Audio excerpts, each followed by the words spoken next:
Hey there everybody, this is Benzino of the Wild Report, and today I'm going to be doing a video that many of you have requested, and that video is how to track animals in the snow. Now tracking animals in the snow is a bit different than tracking animals when it's not snowing. In the snow, the tracks can appear very different than they actually would be in real life. So for this video, I'm going to teach you two things. One is how to identify an animal track in the snow, and two is how to know which direction an animal was traveling in the snow. Let's get started. The first thing that you want to do when searching for animal tracks is simply get outside and start walking. Worry less about places that you have seen wildlife signs before, and focus on covering more ground. Animal trails should be fairly common in most yard areas or forests, and if you do not live near either of those places, a local park is a great place to search. It only took me a few minutes to find my first tracks of the day, and all I did was follow a hiking path through a forest near my house. Alright guys, we've been walking for a couple minutes and I've already found my first animal trail. But the first thing you're going to want to look at is how big the tracks are. And depending on the composition of snow and how soon the animal walked by after the snow fell, the tracks can be different sizes. While tip number one may seem like a given, many people whip out the Footprint ID guide before thinking about the size of the animals in their area. For example, if your mystery track is about an inch across and the only mammals native to your area are deer, coyotes, and gray fox, you can already determine that it is a fox track just by process of elimination. Track identification tip number two: look for toes. Toes, either in hoofed form or in toe pad form, are probably the most distinguishing feature of every track. Most animals have pretty unique toe pads to their own species, and these, I think, are foxes, because what I'm seeing here are two toes up the front and two toes on the side, and just based on the size, the depth, and that kind of foot structure, I would say that what we are following right here is a fox trail, and hopefully you guys can see what I just said. Now, as far as the direction that the animal is going, there's two ways I can tell. This animal was walking this direction, and it's obvious that it was, because the toes are pointing that direction. So the easiest way to tell which direction an animal was traveling were the toes. Oh, perfect, look at that. Yeah, that's a fox. Now, if you look down into that track, actually, you do see those very, very nice toe imprints, and it has claws.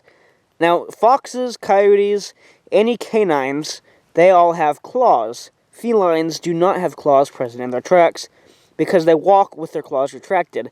So when you find a paw print track and you're trying to decide if it's a cat, a feline, or if it's a canine, toe claws are a great way to tell.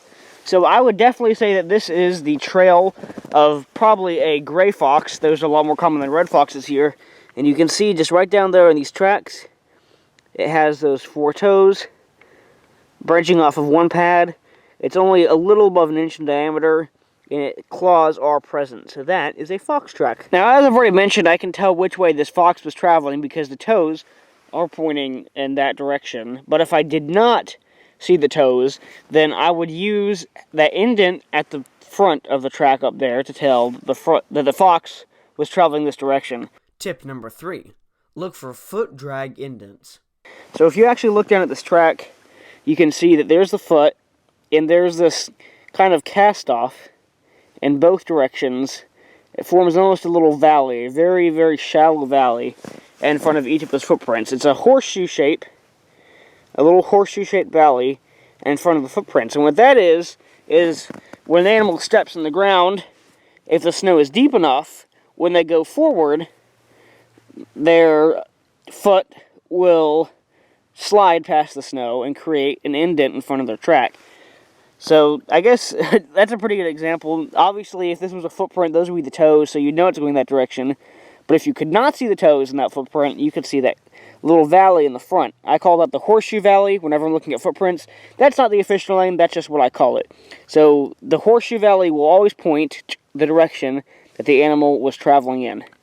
Alright guys, what we've got on the snow down here is a perfect example of an animal trail where I can tell what speed the animal is going. Now, not every animal trail you find in the snow will have speed indicators, but this one definitely does. So what you're going to want to look for with animal speed is going to be very long drag marks in between tracks and the distance in between tracks. Now, distances in between tracks will vary based on the species and leg length of that species of animal, but once you have identified the species, if you see that, one of its trails has shorter distances and one of its trails has longer distances in between footsteps, then you know that the longer distance trail was the animal going at a faster speed. And another great way you can tell what speed an animal is going is these ruts that will form by the tracks and within the tracks. So these tracks look very elongated and they're very spread out. And what that tells me is that this was probably a mammal which was running at a very high speed. Now, I'm going to go ahead and say that this was a deer. I can't actually identify the tracks just right now because they're so blown over. But I am seeing a very distinct triangle shape that a deer hoof will have. Hopefully I can find a better example of a deer hoof later. If not, I'll put up a picture of a deer hoof footprint. But what I think this is a young deer which is just really running through the snow. And I'm not sure why there's not predator tracks here. Perhaps it heard something that spooked it. But I'll go ahead and show you those ruts and just how far in between groups of tracks there really is. So this is an animal that was running. Now it was almost 4 full feet of space. There's exactly 4 of my feet of space in between each grouping of animal track. And you can see that not only are they spread out, they have that rut I was talking about. They look very elongated. They have heavy cast off in the back, they have the horseshoe in the front, and they're just very spread out and very elongated tracks. That means that whatever this animal was, and I think it was a deer, it was running very fast through the snow. Well, everyone, I hope you enjoyed that video from the Wild Report Vault. Now that spring is in full swing here in North Carolina, you can expect lots of awesome animals being featured soon, and also more adventure posts on my website blog. I'll see you on the next adventure. This has been Zeno of the Wild Report, signing out.